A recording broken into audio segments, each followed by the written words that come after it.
Just to watch a news day, a fresh warning has been issued from the United States concerning the safety of Christians in Nigeria. American Congresswoman Nancy Mace has voiced a grave concern, stating that Nigeria has become, in her words, one of the deadliest countries in the world for Christians. In a statement, she criticized the previous Biden administration for removing Nigeria from a religious freedom blacklist and praised President Donald Trump for his tougher stance on the issue. Her remarks come as discussions in Washington intensify over how the U.S. should respond to claims of targeted violence in Nigeria. And of course, how should Nigeria respond to internal and external pressure with maturity, unity, and clarity in the face of repeated warnings from the United States? Political analyst Shittu Adedayo joins us now. It's good to have you with us. Thank you. Very good. So, much has been said about Nigeria's sovereignty. That is not in doubt here, as it were.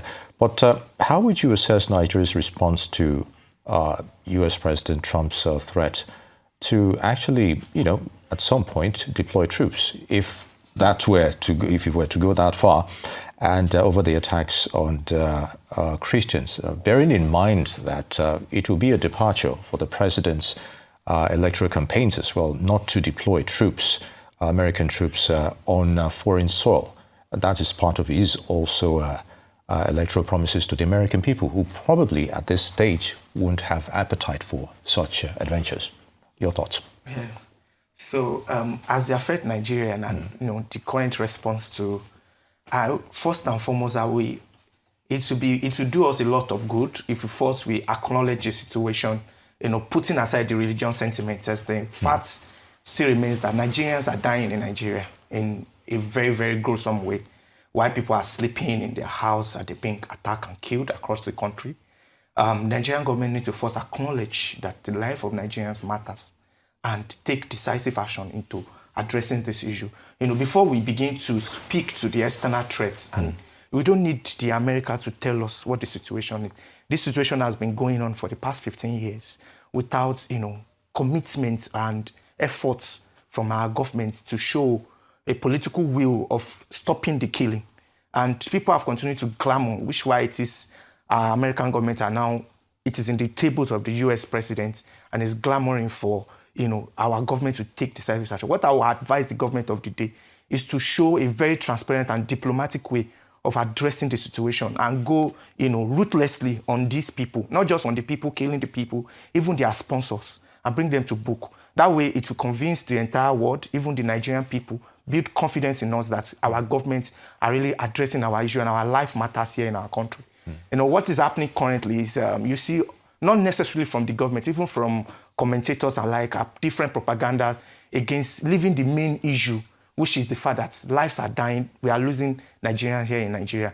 And that is what should be matter to anybody, to the Nigerian government. And our sovereignty is clear. There is no government that have rights to, carry out a military invasion on our land. But if we continue to leave our people helpless, they'll continue to cry out to the world. And maybe the world might have no choice. But my advice is it's an opportunity for the president, not just to improve on his economic effort, to even prove to be one of the major leaders of Nigeria that if we can counter this security situation that have been lingering across different regimes, it's a great opportunity for the current government to tell the world that yes, they have the interests of their people at mind and they deal decisively. And not from the back door, even making the world know what they have done, parading the sponsors of these people, no matter how highly placed they are. So, all right. Okay, permit me to try to hit this issue from two different paradigms. First of all,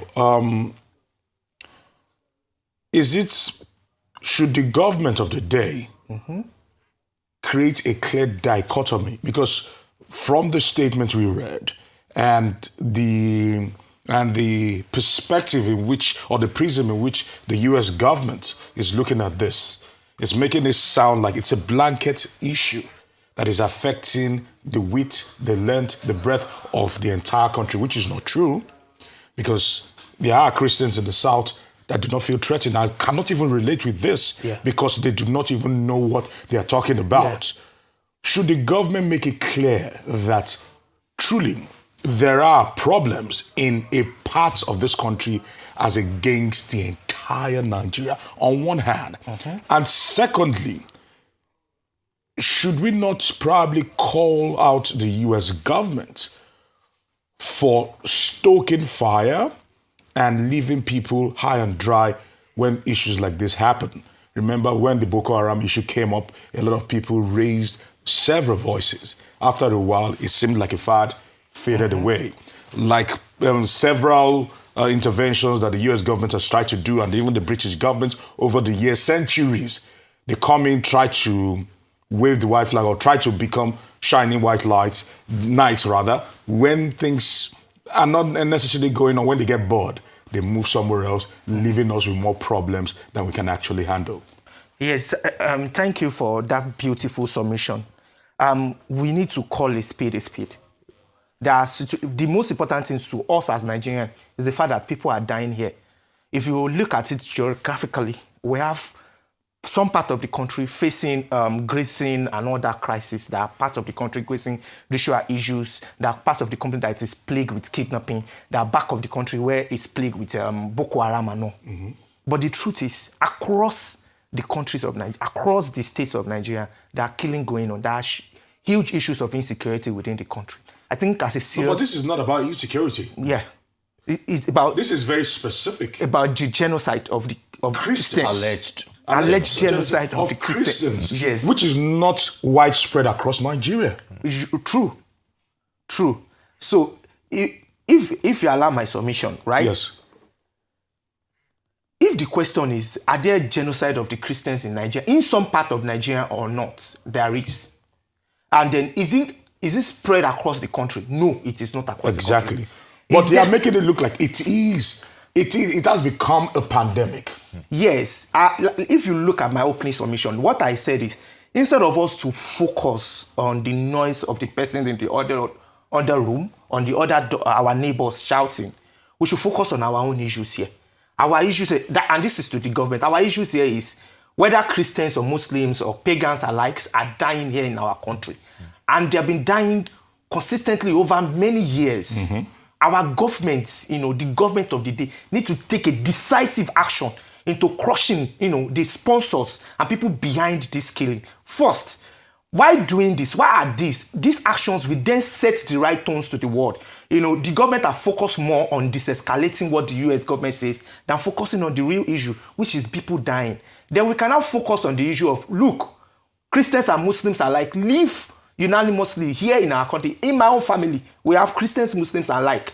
And we don't fight. There is no crisis. I live here in Southwest. There is nobody. I have not been attacked because of my religion before.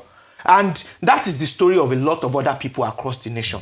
Yes, it is not a general Christian situation that Christians are being attacked. But some Nigerians are feeling this heat. They are being killed every day because of their religion. They are Nigerians as well. So are Nigerians that are also dying because they are Muslims, whatever, for whatsoever reason. Because you sleep and wake up, you are being killed in Nigeria. Our government needs to wake up and address this. That will not give advantage to the whitewashing the White House is doing, or any other political interest or international interest that have interest in our country into lying on these issues to attack us. If we focus on the issues and we address it decisively, there will not be any reason. Nigeria will now speak as unity, as one. And it might make Mr. President even more popular than he thinks among presidents that have come and go. Because if all you just need to do is sincerity of purpose and clarity, because it is widely believed that the government knows the people perpetrating this evil. I'm going to take you off from there. Adedayo, I'm so sorry to come in, but we should also learn from contemporary history. Not too long ago, the previous administration, there was this issue about 400 names of alleged sponsors, making the rounds. But unfortunately, we never heard anything out of it, which brings me back to the issue of decisiveness in, enforcing whatever evidence you have and doing something tangible that people would feel at least some kind of security is being entrenched here. So from that aspect, why is it taking us this? You can't help but dilly-dallying scenario. Even from the troops themselves, when it comes to attacking, they tell you, oh, okay, we are supposed to go towards and attack this location where, militants or what have you. But they get orders from behind that, oh, no, just probe the area. Don't go there. There have been complaints about that as well. So this inconsistency in getting the job done. Perhaps when somebody on the outside is seeing all of this, and we're seeing the aftermath of this, indecisiveness, as it were. Thank you. This is very, very interesting conversation that every Nigerian should not shy away from, because of the nature of our political structure.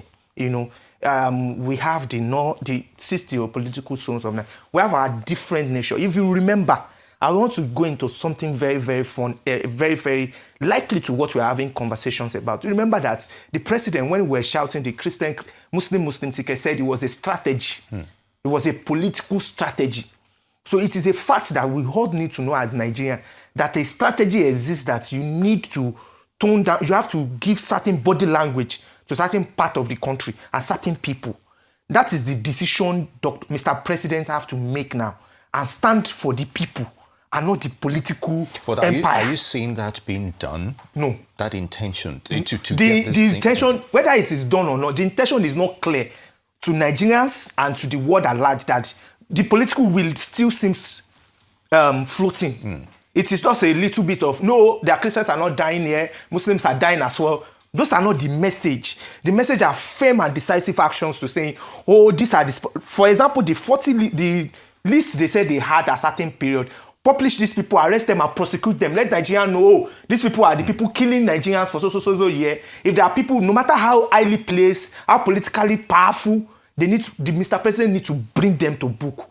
That is when we can have conversation with the world and say, oh, we are religion tolerance here. See what we have done with this person. And people that are openly supporting the killings and all that, they need to be brought to book. If we don't do it transparently, we will leave the world no choice to one day come and say they want to help us.